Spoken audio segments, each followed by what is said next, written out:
अभी जो चैप्टर अपना है पार्ट 1 का ट्रिग्नोमेट्रिक इक्वेशन। एक मिनट।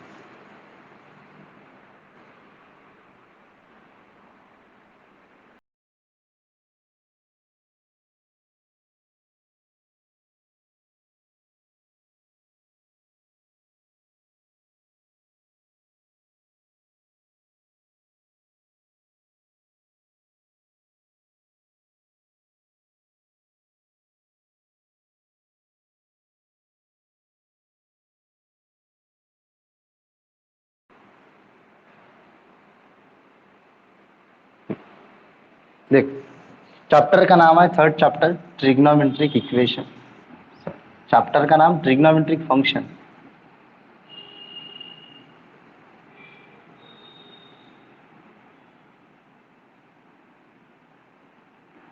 अभी अभी उसमें अपना इसमें ये चैप्टर में पूरा trigonometric related simple function, inverse function, फिर उसके जो भी ट्रिग्नोमेट्रिक रिलेटेड जो कुछ भी है वो पूरा ये चैप्टर में। उसमें अपना पहला टॉपिक जो वो है ट्रिग्नोमेट्रिक इक्वेशन।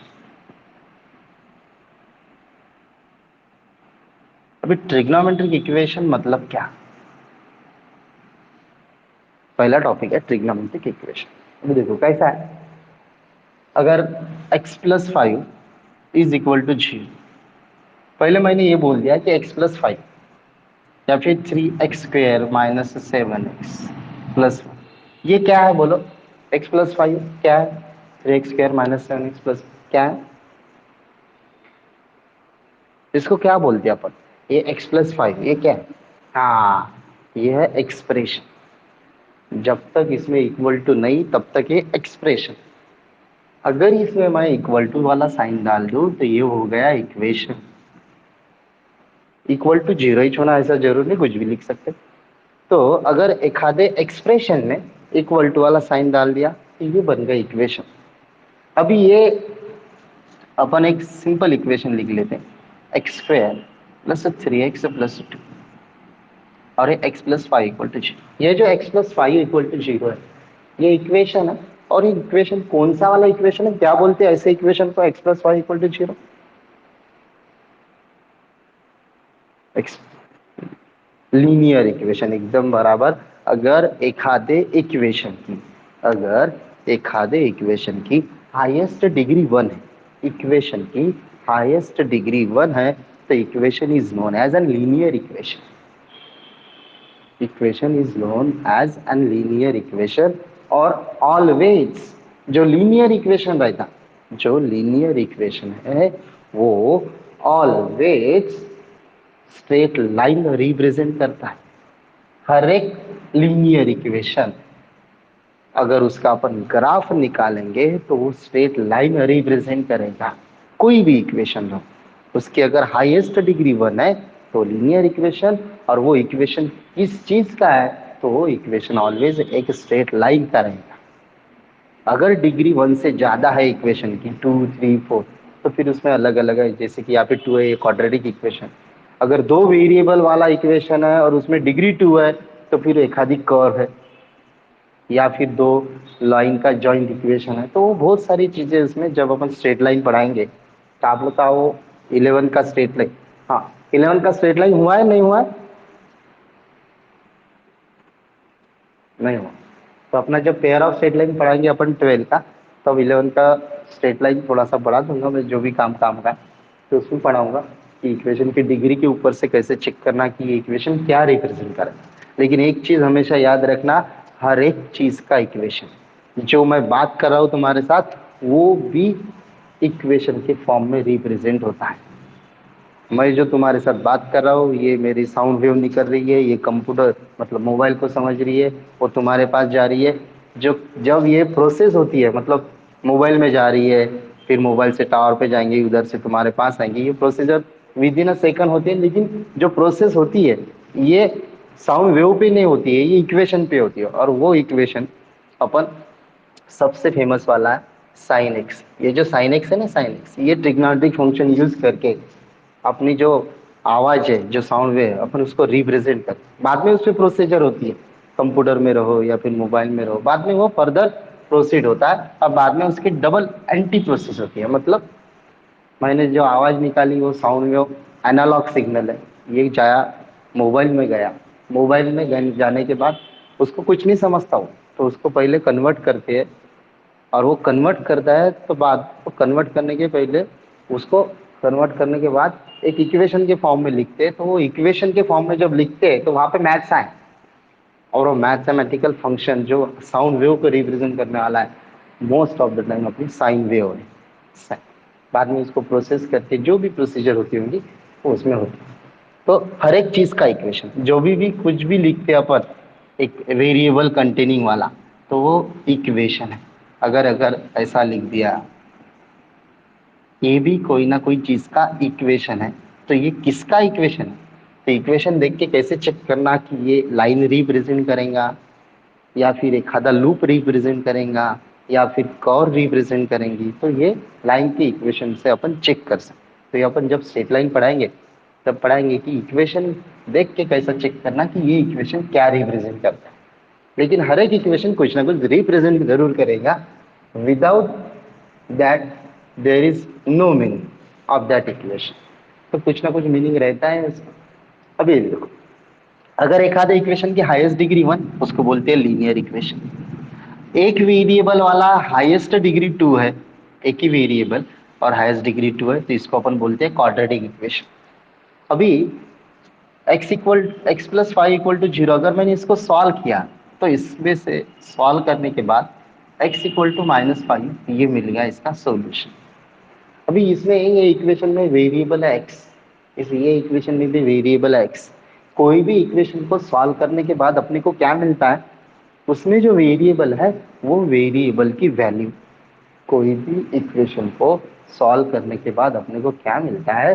वो इक्वेशन में जो कोई भी वेरिएबल होगा वो वेरिएबल की वैल्यू, और वो जो वैल्यू है उसको अपन बोलते हैं सॉल्यूशन। एक आधे इक्वेशन का एक ही वैल्यू रह सकती है या फिर एक से ज्यादा रहेंगे, मतलब सॉल्यूशन रहेंगे या फिर सॉल्यूशंस रहेंगे। जैसे कि ये क्वाड्रेटिक इक्वेशन है, अगर इसको सॉल्व करेंगे तो अपन को इसके ऊपर से दो वैल्यू मिलेंगी -2 -1। अभी ये जो वैल्यूज है सॉल्व करने के बाद अपने को वेरिएबल की मिलती है, इसको अपन बोलते हैं सॉल्यूशन। और सॉल्यूशन मतलब क्या? ऐसी वैल्यू वो इक्वेशन में जो वेरिएबल है वो इक्वेशन की ऐसी वाली वैल्यूज जो वो इक्वेशन को सेटिस्फाई करती है। सेटिस्फाई मतलब लेफ्ट हैंड साइड में पुट करने के बाद अपने को राइट हैंड साइड मिलेगी। तो सॉल्यूशन सॉल्यूशन जो है वो ऑलवेज वो इक्वेशन को सेटिस्फाई, और हर एक इक्वेशन का कुछ ना कुछ सॉल्यूशन हो। अभी कैसा है, जैसे इक्वेशन में हाईएस्ट डिग्री 1 है तो वो लीनियर इक्वेशन। एक वेरिएबल वाला 2 है, एक वेरिएबल लेकिन हाईएस्ट डिग्री 2 है, क्वाड्रेटिक इक्वेशन। दो दो वेरिएबल वाला है, हाईएस्ट डिग्री 2 से ज्यादा है, तो वो कर्व रिप्रेजेंट करती है। कर्व कोई भी कर्व रहेगी लेकिन इक्वेशन कर्व का रहेगा वो।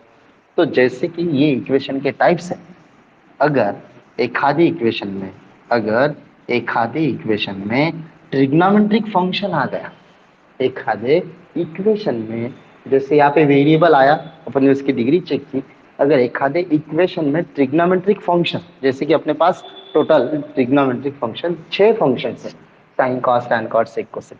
अगर एक आधे इक्वेशन में ट्रिग्नोमेट्रिक फंक्शन आया तो वो जो इक्वेशन बनता है वो इक्वेशन को अपन बोलते हैं ट्रिग्नोमेट्रिक इक्वेशन। लेकिन कैसा है, जो कोई भी इक्वेशन में ट्रिग्नोमेट्रिक फंक्शन आएगा वो trigonometric function should be of unknown angle होने को होना, ऑफ अननोन एंगल होने को होना। अगर फॉर एग्जाम्पल पहले देख लो, पहले लिख लेता हूं, एन इक्वेशन, ऐसा equation which contain an trigonometric function.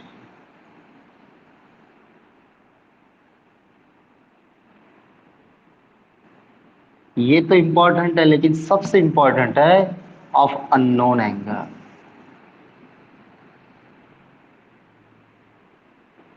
An equation which contain a trigonometric function of unknown angle is known as a trigonometric equation। ऐसा वाला इक्वेशन जिसमें trigonometric function of unknown angle. देखो अननोन एंगल वाला trigonometric function होना जरूरी है, मतलब ऐसा नहीं चलेगा कि x sine 30 plus 1 is equal to 0 है, तो ये ट्रिग्नोमेट्रिक इक्वेशन नहीं हो गया। नहीं तो सर ने बताया, तुम्हें इसका मतलब नहीं सर एखाद्या इक्वेशन मध्ये ट्रिग्नोमेट्री आले तर ट्रिग्नोमेट्रिक इक्वेशन, ये ट्रिग्नोमेट्रिक इक्वेशन नहीं। ट्रिग्नोमेट्रिक इक्वेशन मतलब ऐसा वाला इक्वेशन जो इक्वेशन में, ट्रिग्नोमेट्रिक इक्वेशन मतलब ऐसा वाला इक्वेशन जो इक्वेशन में ट्रिग्नोमेट्रिक फंक्शन रहेगा, छह में से कोई भी एक फंक्शन रहेगा, लेकिन ऐसा वाला फंक्शन जिसमें अननोन एंगल होने का, unknown angle of unknown angle important है कि trigonometric function of unknown angle होने को ही होना। ये क्या हो गया, ये सिंपल इक्वेशन हो गया। अगर साइन 30 के है तो ये तो तुमको पता है साइन 30 1/2 है, तो इसको अपन सॉल्व करेंगे, ये 1/2 आएगा, 2 से मल्टीप्लाई करेंगे तो x plus 2 is equal to 0 आएगा। ये तो सिंपल लीनियर इक्वेशन हो गया जो कि लाइन रिप्रेजेंट करता है, इसमें कोई ट्रिग्नोमेट्री बची ही नहीं, ये ट्रिग्नोमेट्रिक इक्वेशन है। एग्जाम्पल ऐसा ट्रिग्नोमेट्रिक इक्वेशन का कि sine x is equal to 1/2। अभी ये इक्वेशन जिसमें trigonometric function and which contain unknown angle जिसकी वैल्यू नहीं पता, तो ये हो गया ट्रिग्नोमेट्रिक इक्वेशन। तो ट्रिग्नोमेट्री जैसे एक आधे इक्वेशन का सॉल्यूशन अपन निकालते, तो वो सॉल्यूशन मतलब क्या रहता है, अननोन एंगल्स की वैल्यू जो वो इक्वेशन को सेटिस्फाई करेगी, अननोन एंगल्स की वैल्यू जो वो इक्वेशन को सेटिस्फाई करेगी। वैसे अगर ट्रिग्नोमेट्रिक इक्वेशन है तो ट्रिग्नोमेट्रिक इक्वेशन का सॉल्यूशन मतलब वो अननोन एंगल की वैल्यू, इक्वेशन में जैसा अननोन वेरिएबल था, वेरिएबल की वैल्यू मतलब वो इक्वेशन का सॉल्यूशन था। तो ट्रिग्नोमेट्रिक इक्वेशन में जो अननोन एंगल है वो अपना वेरिएबल है, और वो अननोन एंगल, और जो अननोन एंगल है अपन उसको वेरिएबल बोलेंगे, क्योंकि उसकी वैल्यू निकालना मतलब उसका सॉल्यूशन। तो यहाँ पे ये इक्वेशन का सॉल्यूशन मतलब क्या, ये है इक्वेशन, ट्रिग्नोमेट्रिक इक्वेशन, और इसका सॉल्यूशन मतलब क्या, एक्स की वैल्यूज, क्या क्योंकि यहाँ पे अननोन एंगल एक्स है। बोलो अभी अगर मुझे, अगर मुझे इसका सॉल्यूशन निकालना है, तो सॉल्यूशन मतलब अननोन एंगल की वैल्यू, साइन कितना कितना 1/2 होता है, साइन कितना 1/2, ओनली 30 डिग्री,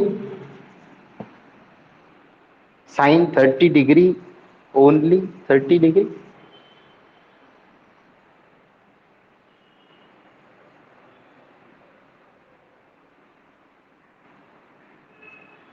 यूनिट सर्कल पढ़ा होगा आप लोगों ने 11th में, यूनिट सर्कल उसमें देखा होगा। हाँ 150 भी, तो sine 30 degree, 150 degree, 390 degree and so on, ऐसे बहुत सारी वैल्यूज है, बहुत सारी, 750 डिग्री, ऐसे बहुत सारी वैल्यूज है जो एंगल पे सेम वैल्यू 1/2 साइन देने वाला, सेम वैल्यू देगा साइन, कौन सी 1/2। तो ये जो वैल्यूज है, ये वैल्यूज मतलब ये वाले इक्वेशन का सॉल्यूशन, ये ट्रिग्नोमेट्रिक इक्वेशन, और ये हो गया इसका सॉल्यूशन। तो कोई भी ट्रिग्नोमेट्रिक फंक्शन का जब सॉल्यूशन अपन निकालेंगे, कोई भी ट्रिग्नोमेट्रिक फंक्शन का जब अपन सॉल्यूशन निकालेंगे, तो वो always infinite number of values दे, क्योंकि हर एक ट्रिग्नोमेट्रिक फंक्शन पीरियोडिक है of some period. Periodic of some period मतलब क्या, आफ्टर सम टाइम वो सेम वैल्यू देता है जो पहले दी थी, उसका जो पीरियड है वो पीरियड के बाद, तो वो वैल्यू रिपीट होती रहेंगी, मतलब 1/2 खत्म नहीं होगा, 1/2 रिपीट होते रहेगा, एंगल चेंज होते रहेगा, एंगल चेंज होते रहेगा, वैल्यू वही आते रहेंगी आफ्टर सम इंटरवल। तो हर एक ट्रिग्नोमेट्रिक फंक्शन का जब सॉल्यूशन निकालेंगे तो एक नहीं, एक से ज्यादा वैल्यूज मिलेंगी। तो इसके लिए ये जो सॉल्यूशन है अपने को मल्टीपल नंबर ऑफ वैल्यूज मिलती है, इनफाइनाइट नंबर ऑफ वैल्यूज मिलती है, तो इसकी जो वैल्यूज की रेंज है उसको डिवाइड करके सॉल्यूशन के दो टाइप बनाए हुए, उसको डिवाइड करके उसके दो टाइप बनाए हुए, जो कि अपन बाद में अभी देखेंगे। पहले ये बताओ कि ट्रिग्नोमेट्रिक इक्वेशन मतलब क्या, ये समझा, और ट्रिग्नोमेट्रिक इक्वेशन का सॉल्यूशन मतलब क्या, ये समझा कि नहीं समझा, क्योंकि ये पेपर में नहीं आएगा, लेकिन अभी जो 1 मार्क का क्वेश्चन आता है अपना जो पेपर पैटर्न है मैथ्स का, एमसीक्यू खत्म होते ही जो क्वेश्चन नंबर सेक्शन 1 में जो क्वेश्चन नंबर 2 है, उसमें 4 क्वेश्चन 1 1 मार्क के आते हैं। वो जो सेक्शन है उसमें 1 1 मार्क का कुछ भी आ सकता, कुछ भी, ये आ जाएगा, व्हाट इज ट्रिग्नोमेट्रिक इक्वेशन। तो तुम लोगों को वो एक्सप्लेन करते आने को ना, ट्रिग्नोमेट्रिक इक्वेशन मतलब कुछ नहीं था, ऐसा वाला इक्वेशन जिसमें ट्रिग्नोमेट्रिक फंक्शन। बोलो।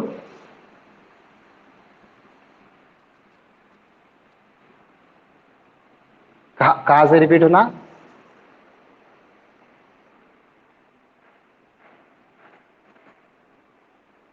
हाँ, डेफिनेशन। ये जो लिखी है यही पढ़ रहा हूँ। डेफिनेशन ऐसी है कि ट्रिग्नोमेट्रिक इक्वेशन अगर पूछा कि एक्सप्लेन ट्रिग्नोमेट्रिक इक्वेशन, 1 मार्क का क्वेश्चन, वो 4 मार्क के जो 4 क्वेश्चन आते हैं 1 1 मार्क के, उसमें कुछ भी पूछ सकते, कुछ भी आएगा, उसकी गारंटी नहीं। तो उसको और भी नहीं, तो एक आधा अगर क्वेश्चन आया ट्रिग्नोमेट्रिक इक्वेशन तो लिखने का, an equation which contain a trigonometric function of unknown angle, ऐसा वाला इक्वेशन जो ट्रिग्नोमेट्रिक फंक्शन कंटेन करता है ऑफ अननोन एंगल, जिसको अपन वेरिएबल बोलते हैं, is known as trigonometric equation. बस अभी इसमें खत्म नहीं करने का, 1 मार्क का क्वेश्चन है, उसको थोड़ा सा और एक्सप्लेन करो। अभी ट्रिग्नोमेट्रिक इक्वेशन का डेफिनेशन लिखने के बाद उसका सॉल्यूशन क्या रहता है उसको वो भी बता देना कि solution of a trigonometric equation is the value or values, the value or values of that unknown angle। trigonometric equation का solution मतलब value और values of that unknown angle। कोई डिफिकल्टी? ये समझा कि नहीं समझा? ट्रिग्नोमेट्रिक इक्वेशन पूछा, लिखते आएगा। अरे हाँ बोलो या फिर ना बोलो। ना बोलोगे तो डबल पढ़ाता हूँ, हाँ बोलोगे तो आगे का पढ़ाता हूँ, लेकिन बोलना तो पड़ेगा तुम लोगों को कुछ ना कुछ। समझ लो। हाँ, और सब है बात, समझ लो, धन्यवाद लो। तो बात कैसा है, अब ये ट्रिग्नोमेट्रिक इक्वेशन हो गया, उसके सॉल्यूशन क्या रहता है वो बता दिया। सॉल्यूशन मतलब उसमें जो अननोन एंगल है उसके वाला वैल्यूज या फिर वैल्यू। अभी कैसा है, जैसे कि मास्टर ने बताया कि सॉल्यूशन मतलब उसके अननोन एंगल के वैल्यूज, और वैल्यू एक नहीं तो इनफाइनाइट नंबर ऑफ रहेंगे। तो कैसा है, सॉल्यूशन के इधर 2 टाइप्स। सॉल्यूशन जो रहता है कोई भी ट्रिग्नोमेट्रिक इक्वेशन का जो सॉल्यूशन, कोई भी ट्रिग्नोमेट्रिक इक्वेशन का जो सॉल्यूशन है, सॉल्यूशन उसके 2 टाइप।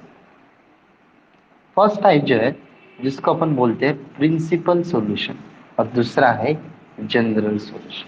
पीएफ मतलब प्राइवेट सेक्टर और जीएस मतलब गवर्नमेंट सेक्टर, ऐसा नहीं।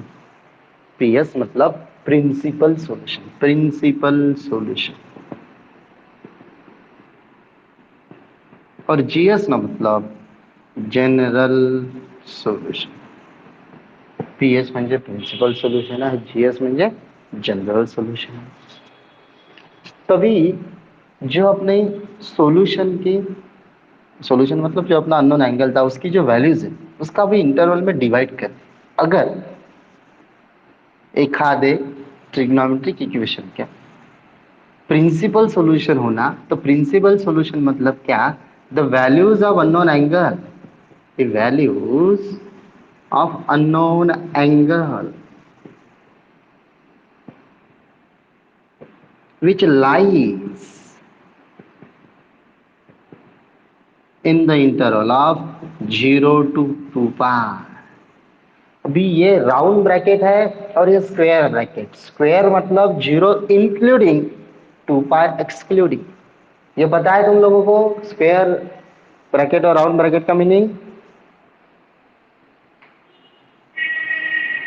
11 का जो 11वीचा सेट नावाचं युनिट आहे त्याच्यात होतं, 11वीच्या सेट मध्ये हा टॉपिक आहे open interval, close interval, semi open interval, semi close interval. हा जो आहे हा टॉपिक त्याच्यात आहे 11वीत। ये पता है या नहीं पता है या बताना है?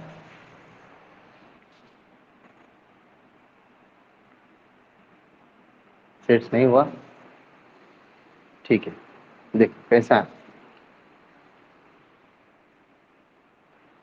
ठीक है।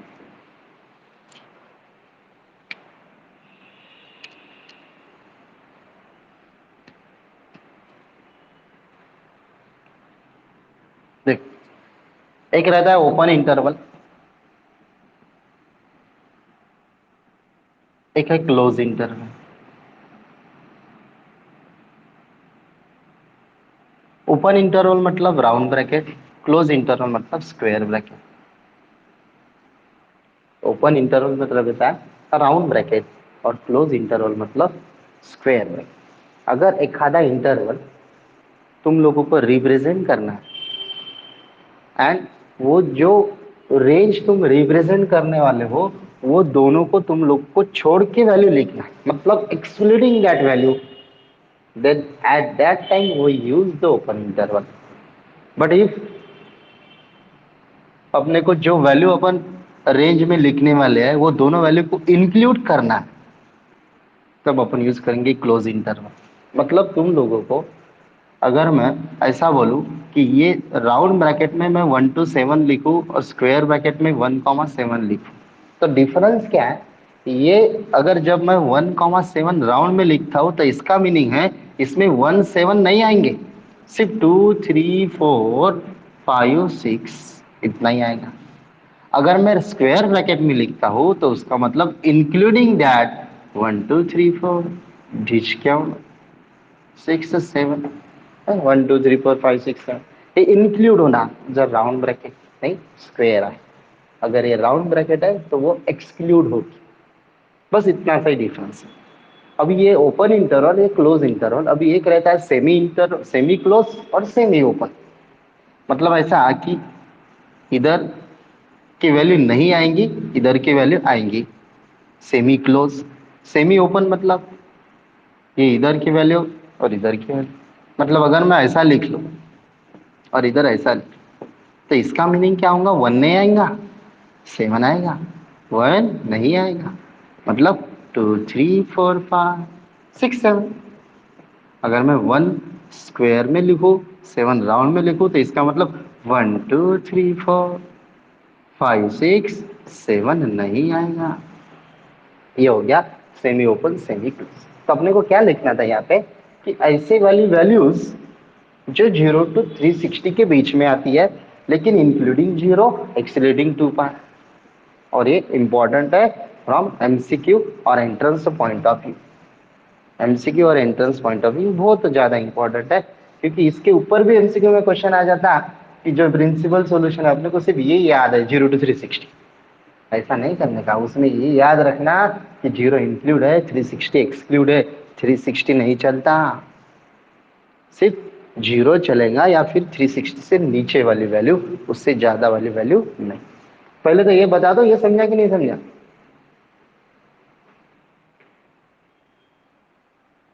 हम्म, कोई डिफिकल्टी नहीं है इसमें, तो एकदम इजी टॉपिक है, सेट में था।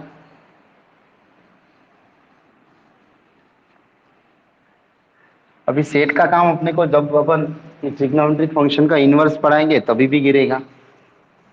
तो सेट एक बार तुम लोग 11 का टेक्स्ट बुक है तुम्हारे पास, उसको रीड कर लो, कभी ना कभी इसका काम गिरेगा। बनाने वाले ने सिलेबस ऐसा बनाया है कि हर एक चीज का अपने को उधर कभी ना कुछ काम गिरेगा। नहीं पूरा चैप्टर, अगर एंट्रेंस वाले नहीं है तो पूरा चैप्टर नहीं, लेकिन थोड़ा थोड़ा तो कभी ना कभी कहाँ ना कहाँ आने वाला है 12। अभी देख, अपना सॉल्यूशन चला था। सॉल्यूशन के दो टाइप्स है, एक है प्रिंसिपल, एक है जनरल। प्रिंसिपल सॉल्यूशन मतलब क्या? वो जो अननोन एंगल है ट्रिग्नोमेट्रिक फंक्शन का, ट्रिग्नोमेट्रिक इक्वेशन में जो फंक्शन का अननोन एंगल है उसकी वाली ऐसी वाली वैल्यूज जो ये इंटरवल में लाइज होती है, 0 to 2 पाई में लाइज होती है, वो वाले वैल्यूज को अपन प्रिंसिपल सॉल्यूशन बोलते हैं। और जनरल सॉल्यूशन मतलब ऑल वैल्यू। जनरल सॉल्यूशन मतलब सब, जनरल में सब आ गया। जनरल सर्वचित, पर्टिक्युलर म्हणजे प्रिंसिपल मीन्स 0 to 2 पाई के बीच वाले वैल्यू। ऐसी वैल्यूज जो ये इंटरवल के बीच में है वो भी उसका सॉल्यूशन है, और ऑल वैल्यूज भी सॉल्यूशन है, लेकिन इसके बीच वाले को एक स्पेशल नाम दिया है, उसको बोलते हैं प्रिंसिपल सॉल्यूशन। और जो सबको सेटिस्फाई करेगा, सबको महाप्रसाद जीता है, हे काय झालं? General solution. तर पहा, प्रिन्सिपल सोल्युशन काही एवढा विषय नाही, दोन व्हॅल्यू तीन व्हॅल्यू ज्या काही राहतील आणि ऑलवेज अशा दोनच व्हॅल्यू भेटतील, तीन कधीच भेटणार नाही, एकही नाही, दोन व्हॅल्यू मिळतील ज्या या इंटरवल मध्ये आहे आणि क्वेश्चन सेटिस्फाई करता। उसका भी कोई ना कोई रीजन है, बताता हूँ। लेकिन अभी जनरल सॉल्यूशन का कैसा है, जनरल सॉल्यूशन जो है, पहले एग्जांपल बता दो लक्ष्य। एग्जांपल, अगर sine x equal to 1/, trigonometric equation है, क्योंकि ऐसा इक्वेशन है जिसमें ट्रिग्नोमेट्रिक फंक्शन है एंड अननोन एंगल है, तो ये है trigonometric equation of unknown angle, trigonometric equation of unknown angle. अभी इसका अगर अपने को प्रिंसिपल सॉल्यूशन निकालना तो अपन क्या क्या लिखेंगे, एक्स की वैल्यू हो गई साइन कितना, 1/2, एक तो 30 डिग्री है, एक है 150 डिग्री, बाकी सब वैल्यूज ऐसा नहीं कि खत्म हो गई, ऐसी बहुत सारी वैल्यूज है, लेकिन बाकी की जो वैल्यूज है वो इसको सेटिस्फाई करेंगी लेकिन इंटरवल को नहीं करेंगी। तो अपने को प्रिंसिपल सॉल्यूशन मतलब ये इंटरवल के बीच में 30 डिग्री 150 डिग्री 0 to 360 के बीच में है, इसलिए ये वैल्यूज इसका साइन एक्स इक्वल टू 1/2 का प्रिंसिपल सॉल्यूशन हो गई। अभी जनरल सॉल्यूशन का कैसा, अगर है साइन एक्स इक्वल टू 0, देखो कैसा, जब अपन जनरल सॉल्यूशन निकालते तो general solution is based on some logic और periodicity property of a trigonometric function. एक तो लॉजिक यूज करके अपन जनरल सॉल्यूशन बनाते हैं, या फिर वो जो ट्रिग्नोमेट्रिक फंक्शन की पीरियोडिसिटी प्रॉपर्टी, पीरियोडिसिटी प्रॉपर्टी मतलब ट्रिग्नोमेट्री अपना जो 11 का हुआ है उसमें आपने देखा होगा पिरियोडिसिटी प्रॉपर्टी, माहिती आहे की सांगायचं आहे, सांगायचं तो कसं असते मित्रा,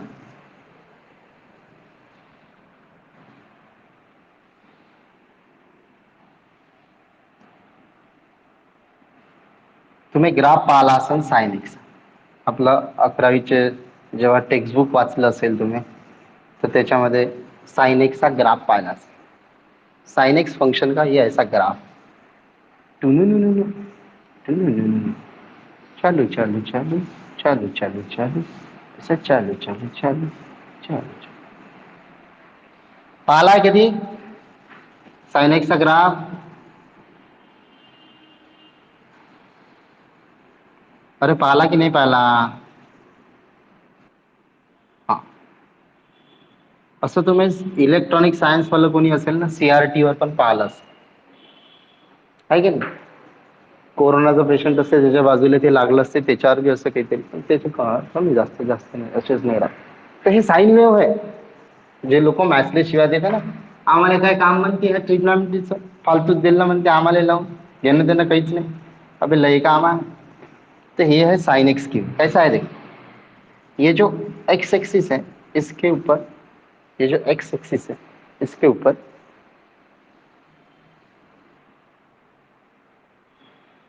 एंगल से रिप्रेजेंट, ये 0 डिग्री, यहाँ पे 90 डिग्री,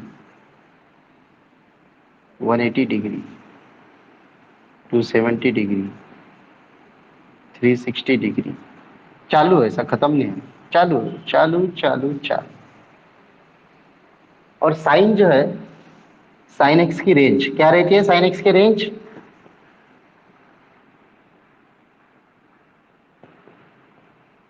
रेंज क्या है साइन एक्स का डोमेन रेंज, साइन एक्स का डोमेन क्या है, साइन एक्स का रेंज क्या है, साइन एक्स की बोला, साइन एक्स का डोमेन और रेंज, रेंज क्या है साइन एक्स की,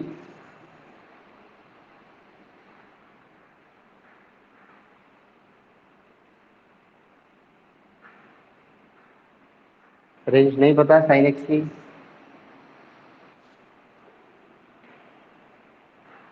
ऐसा नहीं, और ऐसा भी नहीं होगा कि आप लोगों को पढ़ाया नहीं होगा, पढ़ा होगा लेकिन आपने को रीड नहीं किया होगा, डोमेन रेंज तो सब लोग पढ़ा देते ट्रिग्नोमेट्रिक फंक्शन का, रेंज डोमेन याद रखो, sine cos tan cot sec cosec सारखे साई फंक्शनचे डोमेन आणि रेंज आठवून ठेवायचे आहे। देखो कैसा है, अभी यहाँ पे बता देता मैं, साइन एक्स की रेंज है -1 to 1। साइन एक्स की रेंज है -1 to 1। इसका मतलब क्या है, रेंज -1 to 1 है, मतलब एंगल कुछ भी रहा, डोमेन लिख, ये रेंज है डोमेन। डोमेन मतलब एक्स जो है वो है आर, मतलब एनी रियल नंबर। आर मतलब सेट ऑफ एनी रियल। देखो कैसा है, कोई भी फंक्शन का एक रहता है डोमेन, एक रहता है रेंज। जब अब ट्रिग्नोमेट्रिक फंक्शन लिखते हैं, कोई भी ट्रिग्नोमेट्रिक फंक्शन, तो ट्रिग्नोमेट्रिक फंक्शन अब जब मैं साइन एक्स लिखूं, अगर मैं इसको कुछ नाम दे देता हूँ वाई, तो जैसे जैसे एक्स की वैल्यूज बदलेंगी, साइन एक्स की वैल्यू बदलेंगी। ये जो एक्स की वैल्यूज है, इसको बोलते हैं domain. The values of x is known as domain. एक आधे ट्रिग्नोमेट्रिक फंक्शन के जो एंगल की वैल्यूज है, उसको बोलते हैं डोमेन। और जो पूरे ट्रिग्नोमेट्रिक फंक्शन की वैल्यू है, उसको बोलते हैं रेंज। और रेंज और डोमेन बहुत ही इंपॉर्टेंट है। जो एमएसटी सीईटी वाले है, ऐसा भी क्वेश्चन आता कभी कभी, which of the following is not true.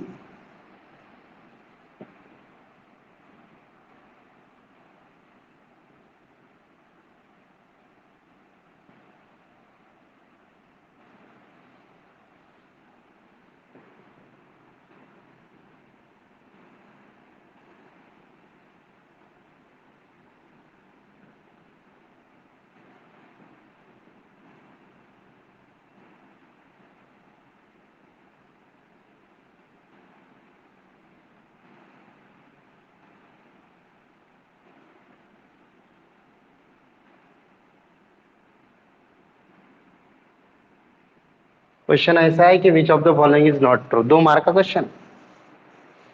बताओ, which of the following is not true.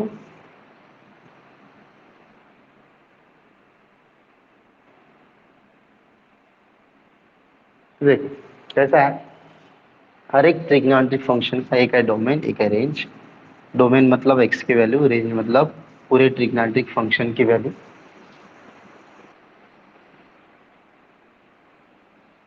हाँ, 15 है वो, लेकिन जो भी बताया आपने एकदम करेक्ट है। ये नॉट पॉसिबल, क्यों?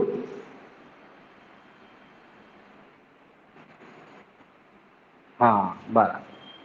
तो इसके लिए अपने को डोमेन रेंज पता होना, हर एक ट्रिग्नोमेट्रिक फंक्शन की।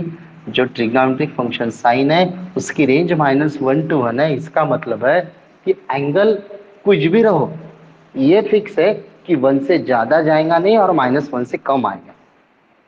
ट्रिग्नोमेट्रिक फंक्शन साइन एक्स का जो डोमेन है और रेंज है, उसमें है एक्स मतलब डोमेन और साइन एक्स की वैल्यू मतलब रेंज।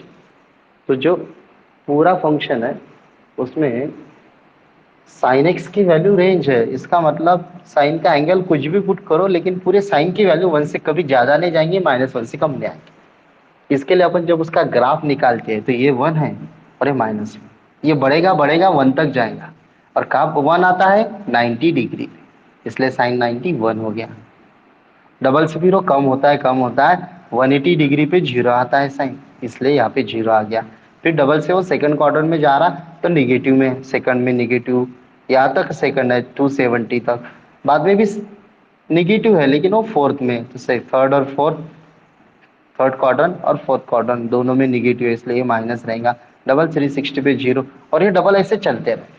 और ये जो डबल चलता है कि यहाँ से यहाँ तक जैसा आया, वो सेम सेम ऐसे इधर आएगा। इसको बोलते periodicity property of sine x. इसका मतलब है after the interval of 360, after the interval of 360 the sine function will act same as that of the previous. जैसे वो पहले अपना काम करता था, वही काम वो डबल, वो उतने इंटरवल के लिए, मतलब ये 0 to 360 है, डबल से ये 360 इंटरवल के लिए वैसा ही एक्ट करेगा, वैसा है हर एक ट्रिग्नोमेट्रिक फंक्शन अपना ऐसा कोई ना कोई पीरियड का पीरियोडिक फंक्शन। जैसे कि साइन 2 पाई, tan cot पाई, हर एक ट्रिग्नोमेट्रिक फंक्शन का कोई ना कोई पीरियड है। तो वो पीरियड जो है, वो पीरियड मतलब क्या, वो पीरियड होने के बाद वो डबल वैसा ही एक्ट करेगा जैसा पहले एक्ट करता था, और वो पूरा वो पीरियड के लिए जैसी उसकी डायग्राम थी वैसी उधर देगा। जैसे कि 0 to 360 के लिए जो आई, वही डायग्राम 0 to 360 के बाद 360 to 720 के बीच में आएंगी एज इट इज। तो इसका मतलब है sine x is a periodic function of period 360। Double से 360 के लिए वही याद, ऐसा हर एक फंक्शन की पीरियोडिसिटी प्रॉपर्टी। तो अगर वो डबल वैसे एक्ट करने वाला है तो इसका मतलब क्या है कि वन सिर्फ 90 पे नहीं आएगा, यहाँ पे भी वन आएगा, यहाँ पे भी वन आएगा, यहाँ पे भी वन आएगा और डबल से आएगा। सिमिलरली यहाँ पे अगर 1/√2 है तो ये 45 रहेगा, क्योंकि 45 डिग्री पे 1/√2 आता है।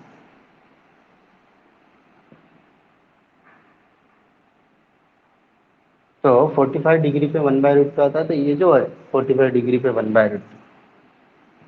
तो सिर्फ 45 डिग्री पे 1/√2 ऐसा नहीं है, ये लाइन जब अब एक्सटेंड करेंगे तो हर एक जगह, यहाँ पे भी, यहाँ पे भी, यहाँ पे भी, यहाँ पे भी, यहाँ पे, हर एक जगह यहाँ पे जो यहाँ पे एंगल मिलेगा, ये एंगल, ये वाला 360 पे बाद वाला, ये वाला एंगल, ये वाला, ये हर एक एंगल पे 45 जितनी जो वैल्यू थी 1/√2 हो, वैल्यू एंगल बदलते रहेगा, वैल्यू 1/√2 मिलते रहेगी। तो ये है पीरियोडिसिटी प्रॉपर्टी, और वो पीरियोडिसिटी प्रॉपर्टी ये बोलती है कि हर एक ट्रिग्नोमेट्रिक फंक्शन की जो वैल्यूज है एंगल बदलते रहेगा, लेकिन हर एक वैल्यू कहीं ना कहीं इंटरवल के बाद रिपीट होते रहेगी आफ्टर उसके पीरियड के बाद, वो रिपीट होते रहेगी जो भी उसका पीरियड है उसके बाद। अभी देखो कैसा है, ये जो डायग्राम है, ये डायग्राम को अपन क्वाड्रेंट के हिसाब से भी लिख सकते हैं, मतलब क्वाड्रेंट के हिसाब से भी समझा सकते हैं। क्वाड्रेंट है first quadrant, second quadrant, third quadrant, fourth quadrant.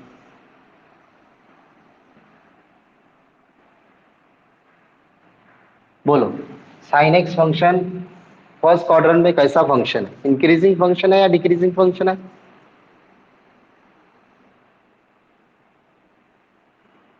Sign x function first quadrant में कैसा वाला फंक्शन है, इंक्रीजिंग वाला फंक्शन है या डिक्रीजिंग वाला फंक्शन? इंक्रीजिंग फंक्शन, क्योंकि साइन 0 0 होता है, साइन 91 होता है, 0 to 1 गया मतलब वो इंक्रीज हो गया। सिमिलरली जब अपन सेकंड क्वार्टर में जाएंगे तो साइन 91 है, साइन 180 जीरो है, मतलब ये 1 से 0 जाएगा। सिर्फ साइन की बात कर रहा हूँ, ऐसे हर एक फंक्शन का निकाल सकते हैं अपन। तो 1 to 0 गया मतलब ये डिक्रीज हो गया, 0 to 1 गया मतलब ये इंक्रीज हो गया, मतलब फर्स्ट में इंक्रीजिंग है, सेकंड में डिक्रीजिंग है, उसके बाद 180 और 270। बोलो, साइन 180 जीरो, 270 -1, 0 to -1 गया मतलब इंक्रीज हुआ या डिक्रीज हुआ? डिक्रीज। इंक्रीज हुआ या डिक्रीज हुआ? डिक्रीज। तो इसमें भी डिक्रीजिंग फंक्शन है। और 270 मतलब -1, 360 मतलब 0, -1 to 0 मतलब इंक्रीज। तो इसमें इंक्रीज, लेकिन ये फिक्स है कि कितना भी बढ़ो, साइन कितना भी बढ़ेगा एक से ज्यादा नहीं जा रहा, और कितना भी कम हो जाए -1 से कम नहीं होगा। कितना भी बढ़ेगा तो 1 से ज्यादा नहीं जाएगा, और कितना भी कम होगा तो -1 से कम नहीं होगा। और साइन का ये भी फिक्स है कि 0 पे, यहाँ पे साइन की वैल्यू 0 रहती, यहाँ पे भी साइन की वैल्यू 0 है ना, यहाँ पे भी 0 है, यहाँ पे भी 0 है। ये 0 डिग्री, ये पाए मतलब 180 डिग्री, डबल से 360 मतलब 2 पाए, डबल से एक पाए डालेंगे यहाँ पे तो 3 पाए, 4 पाए, 5 पाए, 6 पाए, मतलब हर एक पाए के वैल्यूज पे साइन 0 चे। आपण ने क्या, ये पूरा प्रवचन काय केले, हे प्रवचन कशासाठी होतं बाबू, हे आपलं जनरल सोल्युशन. तर आपण जनरल सोल्युशन काय म्हटलं, आपण जनरल सोल्युशन जेव्हा फाइंड करतो तो by using the periodicity property of that trigonometric function और बाय युजिंग सम लॉजिक आपण त्याचं एक एक्सप्रेशन बनवतो व्हेरिएबलचं, आणि ते म्हणजे त्याचं जनरल सोल्युशन असतं. जैसे की अभी साइन एक्स इक्वल टू 0, ये ट्रिग्नोमेट्रिक इक्वेशन है। अगर इसका जनरल सोल्यूशन निकालना, पहले तो सोल्यूशन क्या क्या आएगा इसका, 0 आएगा, 180 आएगा, साइन सिर्फ 0 0 है नहीं, 180 पे भी 0 है।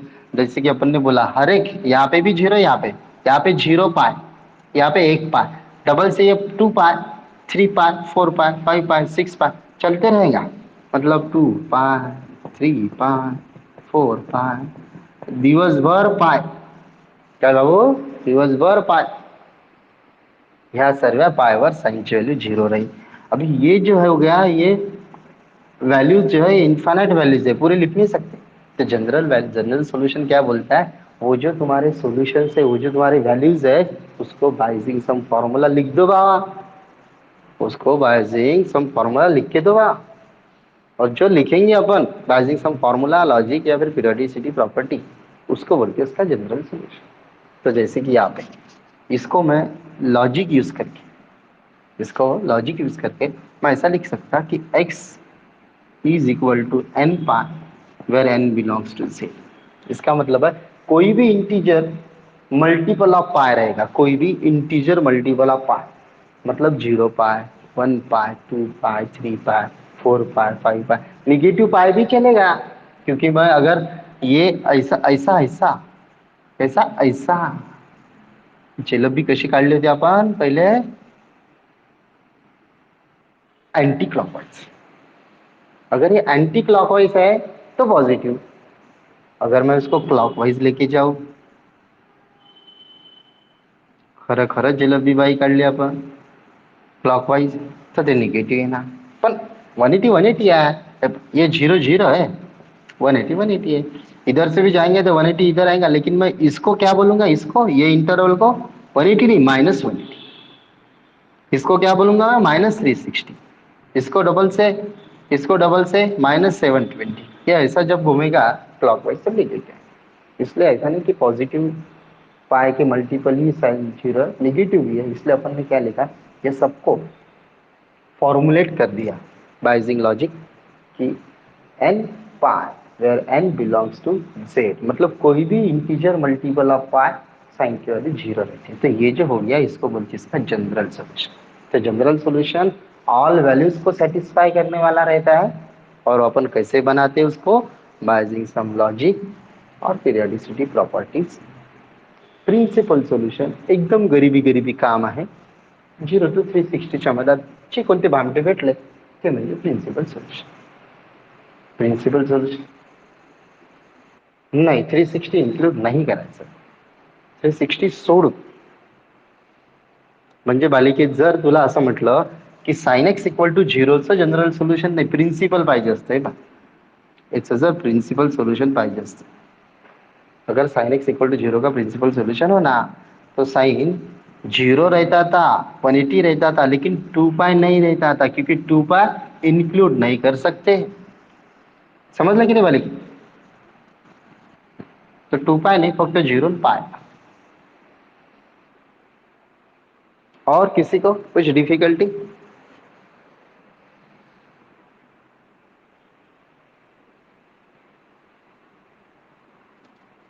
नहीं. तो ये हो गया सॉल्यूशन का, एक प्रिंसिपल और एक जनरल. अभी कल से अपन प्रॉब्लम पढ़ाएंगे प्रिंसिपल सॉल्यूशन की इक्वेशन है कैसे निकालने का. जैसे की यहाँ पे 30 डिग्री, कोणाला याचं लई दुःख, का म्हणते सर मला हे फक्त एवढंच माहित आहे 30 डिग्री म्हणजे 1/2 होते, ये 150 कैसे निकालना मेरे को तो पता ही नहीं बोलते. तो ये 150 निकालने का तो मार्क है, चेस तो कला है. आणि वो 150 कैसे आता है, कहाँ से निकालने का, वो अपन वो जो कल जो वीडियो भेजा था 48 फॉर्मूलेज वाला, या फिर आज बैच चालू होने के बराबर पढ़ाया था, उसके बेसिस पे अपन ये एंगल निकाला. फिर वो पॉजिटिव वाला रहो या निगेटिव वाला, हर एक चीज की value upon by using that formulae find. ठीक है. तो आज के लिए इतना ही. फिर से मिलेंगे कल सुबह 11 बजे, सेम टाइमवर सेम मास्तर सेम सब्जेक्ट, फक्त नवीन टॉपिक शिकवणार. रोजच्या टाइमवर रोजचा मास्तर रोजचा सब्जेक्ट नवीन टॉपिक शिकवणार. ठीक आहे. धन्यवाद. ऑडियो चालू है, लिखना है, स्क्रीनशॉट निकाल लो. सिर्फ ये जलेबी मत निकालना, मतलब स्क्रीनशॉट में तो आ ही जाएंगे जलेबी, ड्रॉ करना नहीं उसको, जब नोटबुक में नोट डाउन कर. आणि हे सांगायची गरज नहीं, सब लोगों को ये बताने की गरज नहीं कि जो भी मास्टर बोर्ड पे पढ़ाता है उसका स्क्रीनशॉट निकाल के उसको नोटबुक में नोट डाउन करना. क्योंकि जब कभी भी ऑफलाईन बॅच चालू होगी तर पहिली बुक चेक होगी आणि ज्या ज्या भामट्यानं बुक कंप्लीट नाही केली तो त्याच दिवशी घरी जाईल. म्हणून हे फक्त पिक्चर सारखा पिक्चर पाहू नका. इसको स्क्रीनशॉट निकालने के बाद नोटबुक में नोट डाउन करना है. नोट्स नहीं मिलती मैथ्स की प्रिंटेड. अगर मैथ्स की नोट्स होना प्रिंटेड तो इतने पैसे भरने से अच्छा 200 रुपए की डाइजेस्ट ले लो. ट्यूशन ही काय को लगाने का. ट्यूशन लगाइए तो नोटबुक कंप्लीट करो. 4-5 नोटबुक आखिरी तक कंप्लीट होने वाली. इसका स्क्रीनशॉट निकालने का घर पे फिर स्क्रीनशॉट निकालने के बाद वो टेलीफोन फुलो बिलो आज नहीं आर पार नहीं घालायचं त्याले. वो जो स्क्रीनशॉट निकाला है उसको बुक में नोट डाउन करना. अगर नोट डाउन करते टाइम अगर एखादी डिफिकल्टी आई तेव्हा समझ लो तो म्हणते मला अभी ये समझ ही नहीं रहा बोलते क्या लिखा है करके. या फिर ये लिखा हुआ समझ गया लेकिन कैसे लिखना यही नहीं समझ रहा. या फिर समझ गया था लेकिन ये कुछ जो दिख रहा है बोर्ड पे ये कुछ नहीं समझ रहा. तुमने जो पढ़ा है वो पूरा समझा. तर कोई भी डिफिकल्टी रही तो तुम्हारे पास मेरा नंबर सेव्ह आहे. रात्री 10 वाजेपर्यंत अभ्यास करताना कधीही फोन आला, कधीही डिफिकल्टी आली तर तुम्ही कधीही फोन करू शकता. मला माझी जर बॅच चालू असेल, जास्त बॅच नसते, 5 घंटेच बॅच असते माझी. तर हे 5 आवर्स सोडले तर तुमचा फोन आला तर मी उचलणार. पण जर त्या 5 आवर्समध्ये तुमचा फोन आला तर मी फक्त काटेल आणि तो कट केल्यानंतर डबल तुम्हाला रिपीट करा. तर तुम्हाला कधीही प्रॉब्लेम सॉल्व्ह करताना डिफिकल्टी आली कधीही फोन करा. फोनवर विचार कधीही. मॅथ्स रिलेटेड फिजिक्सचे प्रॉब्लेम सॉल्व्ह करून आले मॅथ्सच्या मास्तरले फोन लावून आले असं नाही करायचं. त्याला भामटेपणा म्हणते. डिफिकल्टी आले फोन करायचा विचारून घ्यायचा. क्योंकि अगर छोटी सी डिफिकल्टी है और वो रह गई एज इट इज तो उसके वजह से अपन आगे लेके 2 या 3 प्रॉब्लम नहीं सॉल्व करते. लेकिन अगर वो सॉल्व हो गई तो अपन 5 प्रॉब्लम ज्यादा सॉल्व कर लेते. अगर ऐसा कभी हुआ कि घर पे कोई नहीं है बताने वाला, छोटे सा ही डिफिकल्टी है, फोन करो पूछ लो. फोन पे भी आप लोगों को मिल जाए. ठीक आहे. जर असं काही असेल की कॅल्क्युलेशनचा पार्ट आहे बॅच मध्येच विचारता येते पण मला बॅच मध्ये विचारायचं नाही आहे तो भी फोन करो. अपन इस पे व्हाइट बोर्ड जो अपना टीच मिनट है उस पे व्हाइट बोर्ड आता है. व्हाइट बोर्ड हे पहा दाखवतो तुम्हाला त्यांना.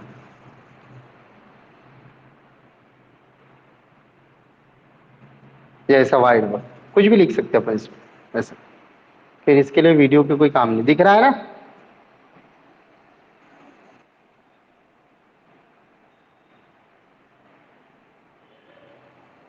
तर दिख रहा है कि नहीं. इस पे फिर कुछ भी मतलब सर्कल निकालना है, लाइन निकालना है. देखो सर्कल निकालना है, 1 नंबर सर्कल निकाल. ये निकल गया सर्कल. और तुम लोगों को इस पे लाइन निकालना है, ये निकल गई लाइन.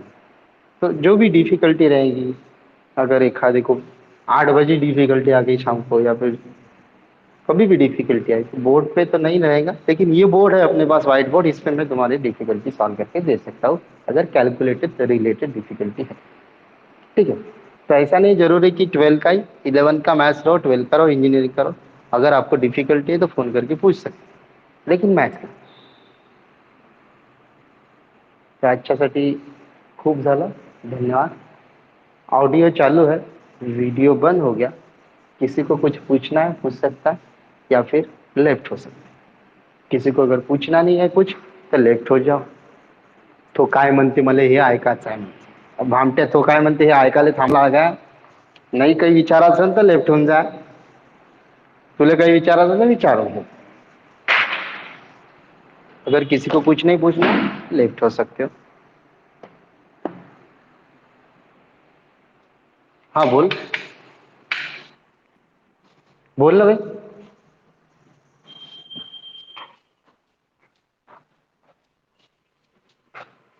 हाँ हो बालिके दिसते दिसते बोल बोल. तो क्वेश्चन में बालिका असा घुमून आला असा स्थिर नाही आहे. 1 मिनिट. नाही आता दिसतच नाही. नाही हा आता दिसला. गायब झाला.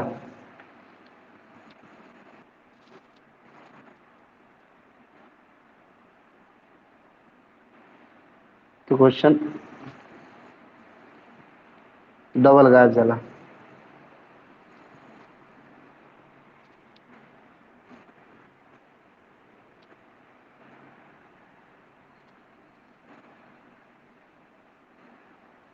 हा आता दिसत आहे. क्वेश्चन दिसत आहे. काय झाले की काय कर, ते तो फॉर्म्युला लाव. Sign A cos B, cos A sine B. आता दोघांचे अँगल पाय. पहिला अँगल आहे n+1 आहे, तिकडे पण कॉसचा अँगल आहे n+1 आहे, हो की नाही. आणि दुसरा अँगल आहे n+2 आहे, तिकडे n+2 आहे. एनच आहे की पाय आहे तो? एन आहे ना, बरं ठीक आहे. तर आता पहा, फॉर्म्युला काय असते आपल्याकडे, cos A cos B plus sign A sine B म्हणजे कॉस ए मायनस बी. आता ए म्हणजे काय, इथं n+1 ए आणि बी म्हणजे काय n+2 ए. म्हणजे काय होईल तो, cos A minus B, A minus B म्हणजे n+1 ए मायनस n+2 ए. आता त्याच्यातला ए कॉमन निघन, ए जर कॉमन निघाला तर n+1 minus n-2, N N cancel होईल. -1 -2 -1 येईल. -1 म्हणजे -1 इंटू ए मायनस ए, म्हणजे तो होऊन जाईल कॉस मायनस ए. आणि कॉसच्या अँगल मधला मायनस कॅन्सल होतो, म्हणून आन्सर येईल बी प्लस कॉस.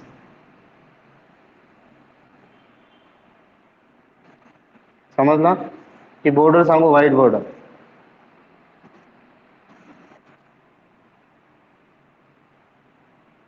दिसतंय, व्हाईट बोर्ड पाय. त्याला मी असं लिहितो, कॉस n+1 ए इंटू कॉस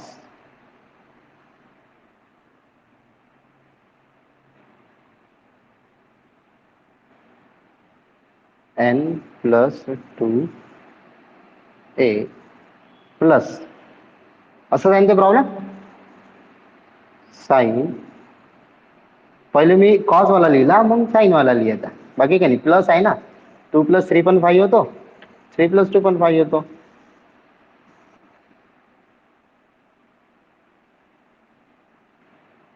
हे समजला. आता याला फॉर्म्युला लागते बघ. हा जो आहे त्याला मी आता हायलाइट करतो. हा आणि हा अँगल सेम आहे, हो की नाही. नंतर हा अँगल आणि हा अँगल सेम आहे, ठीक. मग फॉर्म्युला काय आपला, cos A cos B plus sign A sine B म्हणजे काय होतो, cos A minus B. Cos A cos B plus sign A sine B म्हणजे कॉस ए मायनस बी. तर आता इथं काय, ए म्हणजे काय बघ, ए म्हणजे n+1 ए, n+1 ए मायनस बी म्हणजे n+2 ए. हा दोघातून ए कॉमन निघन, मग याला जर आपण सॉल्व्ह केलं तर n+1 मायनस n -2 आणि ए कॉमन निघाला. एन एन कॅन्सल झाला, 1 -2 -1 -1 इंटू ए मायनस ए. याचा मतलब कॉसचा अँगल आला मायनस ए, आणि कॉसच्या अँगल मध्ये जर मायनस असेल तर तो प्लस होतो. कालच सांगितलं, कॉस मायनस गिटकून घेते, म्हणून आन्सर आलं कॉस. ठीक आहे.